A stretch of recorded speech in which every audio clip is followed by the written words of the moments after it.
Eh bien bonjour à toutes et à tous et bienvenue dans le débrief de ce Saint-Étienne-Angers. Un match qui s'est soldé par un résultat nul sur le score de 2 partout.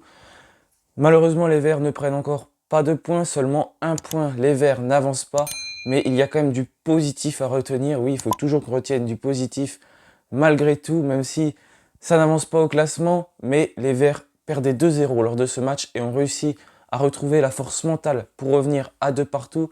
Je pense que ça ne vous a pas échappé également, ce match qui a été marqué par des incidents au début de rencontre avec des jets de fumigène sur la pelouse. Je vous propose de tout de suite revenir sur le débrief de ce match sans plus attendre. C'est parti!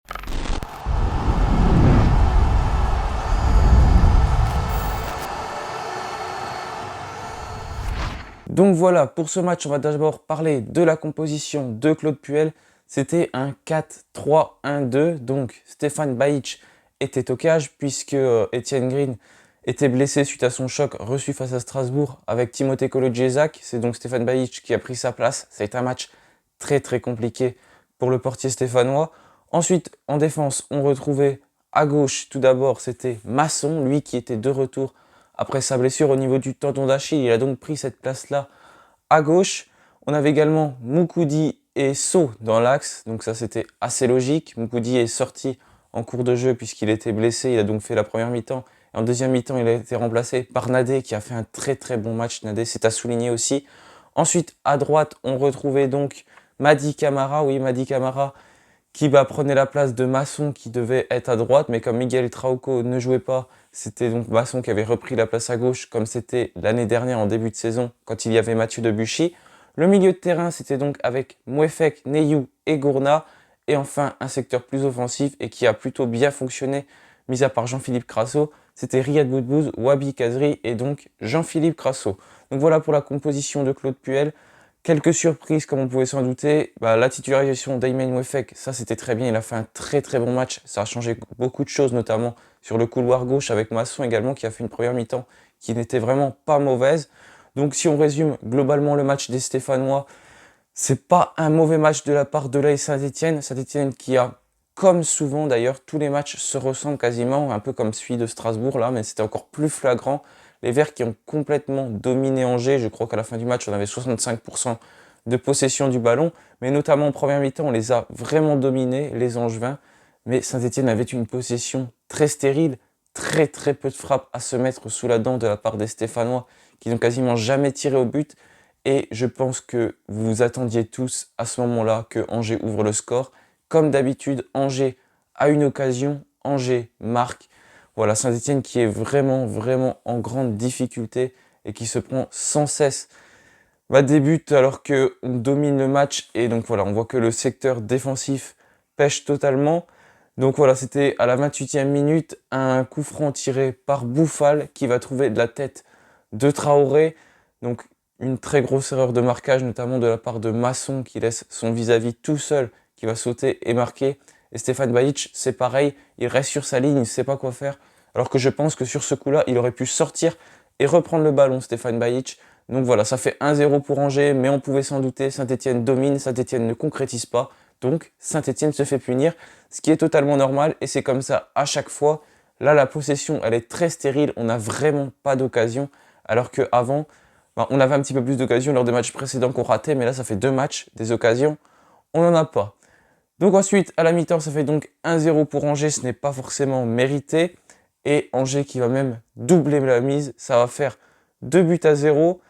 Donc voilà, Angers qui va marquer le deuxième but. Sur le coup encore, Stéphane Bajic se fait totalement avoir et n'arrive même pas à arrêter la frappe de Fulgini, alors que voilà, ça semblait quand même assez abordable, il pouvait le faire.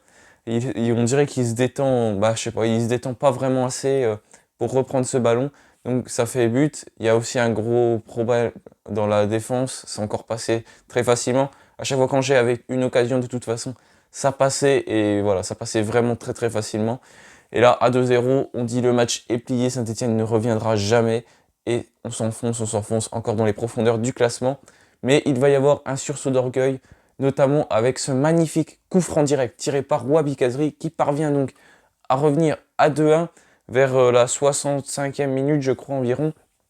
Donc là, on y croit, il reste 20-25 minutes, tout pour revenir. Mais voilà, les Verts ont encore la possession du ballon et peinent à se projeter vers l'avant, peinent à avoir des actions. Le milieu de terrain fonctionne un peu moins bien que la saison passée, mais on y reviendra tout à l'heure. Donc forcément, Saint-Étienne peine à marquer des buts. Donc voilà, ensuite, voilà, ça continue comme ça. Saint-Étienne a la possession du ballon, n'a pas d'occasion. En fait, la globalité du match se ressemble à peu près. Et c'est à la 94e minute, je crois, qu'il va falloir attendre pour que Saint-Étienne égalise avec Michael Nadé. Oh, c'est un corner qui est tiré et voilà, il y a un peu un cafouillage partout. Il y a beaucoup de joueurs qui auraient pu tirer. Et finalement, c'est Michael Nadé, le ballon lui revient sur la tête et il va réussir à le pousser au fond des filets. Ça fait 2 partout donc. Et voilà, donc c'est un sentiment assez mitigé. Michael Nadé qui marque donc son premier but en Ligue 1. Il est très important. Mais Saint-Étienne fait encore un match nul. On n'avance pas au final. On marque encore un but dans les dernières minutes. Donc ça, c'est une bonne chose. Mais par contre, Saint-Étienne ne marque qu'un point. Et on reste donc 20e au classement malheureusement.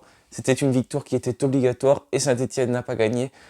Donc l'essentiel du travail n'a pas été fait puisque comme d'habitude on domine tout le match mais au final c'est nous qui nous prenons des buts. On se demande comment en jouant comme ça on peut être si bas au classement. Mais voilà, on va tout de suite aborder plusieurs points de cette rencontre notamment. Pourquoi Saint-Étienne n'arrive pas. Donc le premier point, je l'ai nommé un beau mental. Voilà, Saint-Étienne a fait preuve d'un beau mental puisqu'on était mené 2 buts à 0. Donc en étant mené 2 buts à 0, on peut se dire que le match est plié, mais Saint-Étienne n'a pas lâché, rien lâché, toujours la maîtrise du ballon et a réussi donc à revenir au score en marquant déjà ce premier but par Wabi Kazri sur coup franc direct. Et ensuite c'est Michael Nadé qui s'est chargé de marquer, donc ça fait plusieurs fois qu'on arrive à revenir au score, notamment dans le derby où on était mené 1-0, on a réussi à revenir à 1-1, les Verts n'ont rien lâché et sont revenus. Donc là c'est encore le cas, même si on ne ramène encore que un point, on peut se dire que cette équipe, voilà, arrive à avoir du mental et ne jamais lâcher ses matchs. Donc déjà, ça c'est une bonne nouvelle. Ça peut amener des bonnes choses par la suite si on arrive à concrétiser nos occasions. Mais le problème, c'est que voilà, on encaisse toujours ce premier but et même ce deuxième but. Et notre possession est beaucoup trop stérile. Et ensuite, un beau mental, puisque vous l'avez vu, le public a fait part de son mécontentement en début de match. Les Ultra Magic Fan et Green Angels en lançant des fumigènes sur la pelouse, ce qui était voilà, quelque chose de très très fort pour mettre la pression. Donc finalement tout s'est bien passé puisque voilà, seulement des fumigènes ont été jetés sur la pelouse, il n'y a pas eu vraiment de débordement. Donc quand ça se passe comme ça va. Et de toute façon, il faut agir, trouver des moyens puisque le dialogue ne suffit plus. Comme ils l'ont rappelé dans leur communiqué, ils ont déjà assez dialogué, il faut faire autre chose, montrer le mécontentement. Donc tant que cela ne se fait pas vraiment dans une forme de violence, tout va très bien. Les filets ont donc été troués, ce qui a donc valu que le match soit arrêté pendant 40 minutes pour l'échanger. En même temps, il y avait une réunion pour savoir si le match pourrait avoir lieu ou pas. Les supporters sont restés très corrects durant tout le match. Une grève des chants de la part des deux copes qui ne reprendront pas jusqu'à nouvel ordre. On verra donc quand ça reprend. Mais voilà, en tout cas, les deux copes se sont tais pendant tout le match. Il y a eu beaucoup de sifflets sur les joueurs, notamment quand ils rentraient sur la pelouse. Mais au final, voilà, tout s'est bien passé. Donc ça, c'est déjà une bonne nouvelle. On pouvait craindre beaucoup de débordements, mais les supporters ont su rester assez calmes malgré tout. Donc ça, c'est quand même à souligner, même si je pense que il va y avoir certainement un huis clos qui va s'abattre sur Geoffroy Guichard après le jet des projectiles. La tribune sud était déjà en sursis, donc là, on peut se douter que le sursis va tomber. Donc le deuxième point que je voudrais aborder, c'est que les matchs se suivent et se ressemblent. Pourquoi cela? Parce que Saint-Étienne domine tout le match et finalement, Saint-Étienne ne gagne pas, domine tout le match, domine la plupart du match, a des belles phases de jeu, mais Saint-Étienne ne parvient pas donc à gagner. Alors pourquoi cela? Donc j'ai noté plusieurs points. Donc tout d'abord, c'est Neyou. Neyou, voilà, ce milieu de terrain qui se projetait beaucoup vers l'avant l'année dernière, qui perçait des lignes. Cette année, il se projette beaucoup moins vers l'avant. Certes, lors de ce match, il a mis quand même un gros pressing, comme un peu l'ensemble de l'équipe, donc ça c'est quand même à souligner, c'est un point positif. Mais malheureusement, Neyou, qui tente des passes trop faciles, il ne prend pas assez de risques. D'ailleurs, quand on regarde ses statistiques de passes, la plupart sont réussies, parce que la plupart de ses passes, elles ne vont pas dans le sens du jeu forcément. Elles sont faites soit sur le joueur à côté de lui, soit derrière, alors que l'année dernière, il se projetait beaucoup plus vers l'avant, n'hésitait pas à dribbler, casser des lignes, et ça nous emmenait donc des belles actions offensives. Et là, Neyou, qui est donc moins dans ce rôle cette année, et cela nous empêche donc de nous projeter plus vers l'avant, Ensuite, on va parler des joueurs, puisque les joueurs combinent bien, l'ensemble des joueurs ça combine bien. On voit, quand on regarde ce match, ce n'est pas ennuyant, les joueurs jouent bien ensemble, c'est très bien, ça combine bien, mais ça joue vraiment très très lentement de la part des Stéphanois. Donc forcément, ils n'arrivent pas à trouver des joueurs qui sont à l'opposé, puisque le temps que les transversales arrivent, eh ben, la défense angevine avait le temps de se replacer.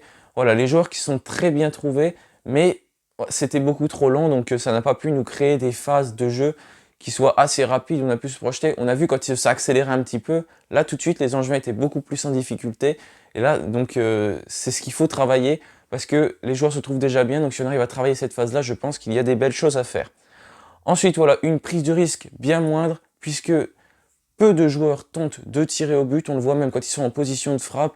J'ai le souvenir de Madi Camara, Jean-Philippe Crasso, même Riyad Boudbouz. Ces joueurs-là n'osent pas vraiment frapper. Ils ont peur, on dirait, de faire mal et que ça passe vraiment au-dessus. Ils ne prennent pas assez leur chance. Au contraire de Masson et Mofek qui ont tous les deux tenté des frappes à 30 mètres qui avaient peu de chances d'aboutir. Mais voilà, les joueurs ne prennent pas assez de risques, donc malheureusement ne peuvent pas marquer dans ces conditions. Puisque si on ne tente pas de frapper au but, on n'arrivera jamais à marquer, on ne peut pas rentrer avec le ballon dans les cages. Donc voilà, il va falloir que les joueurs prennent plus leurs responsabilités et tentent plus de frappes. Ensuite, on va parler des centres, voilà, parce que je trouve que dans le jeu, il y a trop peu de centres. Et on sait que le centre, c'est quelque chose qui amène du danger dans une défense. Et là, les joueurs, comme je disais tout de suite, essayent trop d'aller dans les cages, de rentrer dans le but. Donc forcément, quand il n'y a pas de défense, quand il n'y a pas de centre, et ça ne met pas vraiment en danger l'équipe adverse. En plus, quand ils sont faits, ils sont vraiment moyens les centres. Masson, Riyad Boudbouz ont quand même essayé d'en envoyer quelques-uns, mais ils n'ont pas été très très fructueux. Voilà, donc plus il y aura de centres, mieux ça ira. Mais pour cela, il faut un véritable avant-centre qui prend les ballons de la tête. Donc ça m'emmène au point Ramirez. Pourquoi Ramirez ne joue pas? Il n'est même pas rentré en jeu aujourd'hui. Je ne comprends pas, alors qu'on voit que s'il y avait des centres, ça mettait tout de suite en danger Angers. Et Ramirez ne rentre pas, il reste sur le banc, il préfère faire rentrer Amouma, Aouchiche, des joueurs comme cela, alors que Ramirez s'est échauffé, reste sur le banc, comme ça à chaque match. Vraiment, il faudrait que Claude Puel explique ce cas. On a acheté un avant-centre, si on ne le fait jamais jouer, ça ne va pas aller. Je ne comprends pas cela. Le pauvre Ramirez, il était bien en Uruguay, il aurait dû y rester pour lui. C'est déjà compliqué pour les joueurs d'Amérique du Sud de venir. Donc si en plus on ne les met pas en confiance comme cela, ça ne pourra pas aller. Ramirez qui n'a même pas joué l'intégralité d'un match depuis qu'il est arrivé à Saint-Etienne. Donc c'est quand même malheureux. J'aimerais vraiment avoir des explications sur ce cas de la part de Claude Puel. Vous n'hésitez pas à me dire ce que vous en pensez. Est-ce que pour vous, c'est un cas qui est très mal géré, Ramirez? Pourquoi est-il venu du côté de Saint-Etienne? Si vous avez des réponses, n'hésitez pas à me le dire en commentaire. Donc voilà, il y a aussi également trop de tentatives d'exploits individuels que j'ai noté. Ça, c'est le point Denis Bonga. Denis Bonga qui tente trop de y aller tout seul. Donc forcément, il ne marquera jamais dans ce cas. Il fait des belles choses. Il a encore fait une belle percée à un moment donné. Il aurait pu la passer à Wahbi Kazri. Et non, il tente tout seul. Donc il n'y arrive pas. Il est beaucoup trop solitaire. Ou quand il tente un dribble, il en tente un deuxième. Et puis finalement, ça ne marche pas. Il fait toujours le geste de trop, Denis Bonga. Donc forcément, ça nous aide pas. Et enfin, voilà, il y a trop de touches avant de faire des passes. Les joueurs qui touchent 3, 4, 5 fois le ballon avant de le passer. Donc forcément, tous les Angevins peuvent se replacer. Donc ça fait un peu référence au fait que les joueurs jouent trop lentement. Donc si déjà on joue avec moins de touches de balle, ça va aller beaucoup mieux. Maintenant, on va parler de la défense qui est en très très grande difficulté. On l'a vu sur chaque offensive d'Angers, Saint-Etienne qui est dans le dur et qui peut se prendre un but à tout moment. Donc on l'a vu encore à plusieurs reprises, notamment sur les deux buts d'Angers, un coup franc et un but, parce que là on était très très mal placé, notamment avec Masson et Stéphane Bajic qui n'est pas sorti. Et voilà, le deuxième but c'est pareil. À chaque fois qu'Angers était dans notre camp, il y avait sentiment de danger, alors que quand Saint-Etienne était dans le camp d'Angers, il n'y avait pas forcément de danger, ça jouait beaucoup trop lentement. Voilà, déplacements sur les coups de pied arrêtés qui sont très mauvais, donc on l'a vu avec Masson, encore Camara aussi contre Strasbourg quand on s'est pris le but. Donc voilà, sur ces phases statiques, Saint-Etienne qui se passe très très mal. Ensuite, il y a également trop d'espace laissé, voilà, notamment à Bouffal, Fulgini qui ont eu beaucoup trop d'espace et qui ont pu se projeter dès qu'ils avaient le ballon. Donc voilà, forcément, quand il y a trop d'espace qui sont laissés, les joueurs qui peuvent se projeter vers l'avant et qui peuvent donc amener un danger dans la défense de l'AS Saint-Etienne. Voilà, les joueurs qui ne sont pas assez au marquage, qui laissent trop d'espace sur les côtés, donc malheureusement, ça passe très facilement. Et c'est pareil au niveau du gardien, c'est mon dernier point. Le gardien qui est en difficulté, on l'a vu, Stéphane Bajic, qui est donc très mal placé sur son coup franc, qui a vraiment hésité à sortir. Pour le but de Fulgini, c'est pareil. Voilà, il se détend assez mal, il ferme mal son angle, malheureusement, Stefan Bajic. Et on le voit dans les sorties aériennes, il n'est pas du tout très serein, son jeu au pied n'est pas vraiment très bon. Donc Stefan Bajic, on l'a vu déjà quand même pas mal à l'œuvre, et on voit que c'est un gardien qui est assez limité pour Saint-Etienne, malheureusement. Etienne Green a donc sa place largement dans les buts stéphanois. Stefan Bajic, je ne sais pas, il faudrait regarder le nombre de buts qu'il s'est pris à Saint-Etienne depuis avec les quelques matchs qu'il a disputés, mais il en a quand même pris beaucoup sur chaque match. Je me souviens du 4-0 contre Monaco, là le 5-1 contre Strasbourg, il en a pris 4.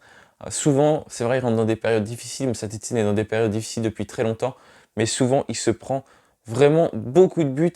Et voilà, ce score de 2 partout qui va faire que Puel va encore rester, c'est très bien d'égaliser, mais malheureusement ça ne va pas faire bouger les choses. Bon, peut-être que le départ de Puel n'est pas la solution, mais je veux dire faire bouger des choses en interne au sein du club.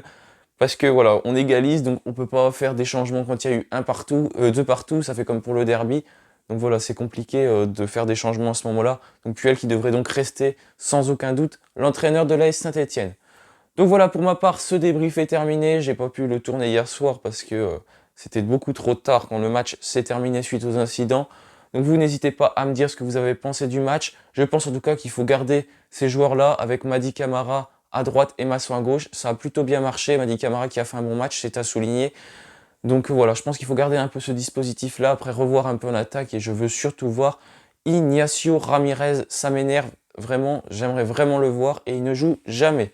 Donc merci à tous, passez un bon week-end, portez-vous bien, et on n'oublie pas, malgré tout, on reste stéphanois, malgré le fait qu'on a 5 points, donc on n'oublie pas, allez les Verts, allez, bon week-end à tous.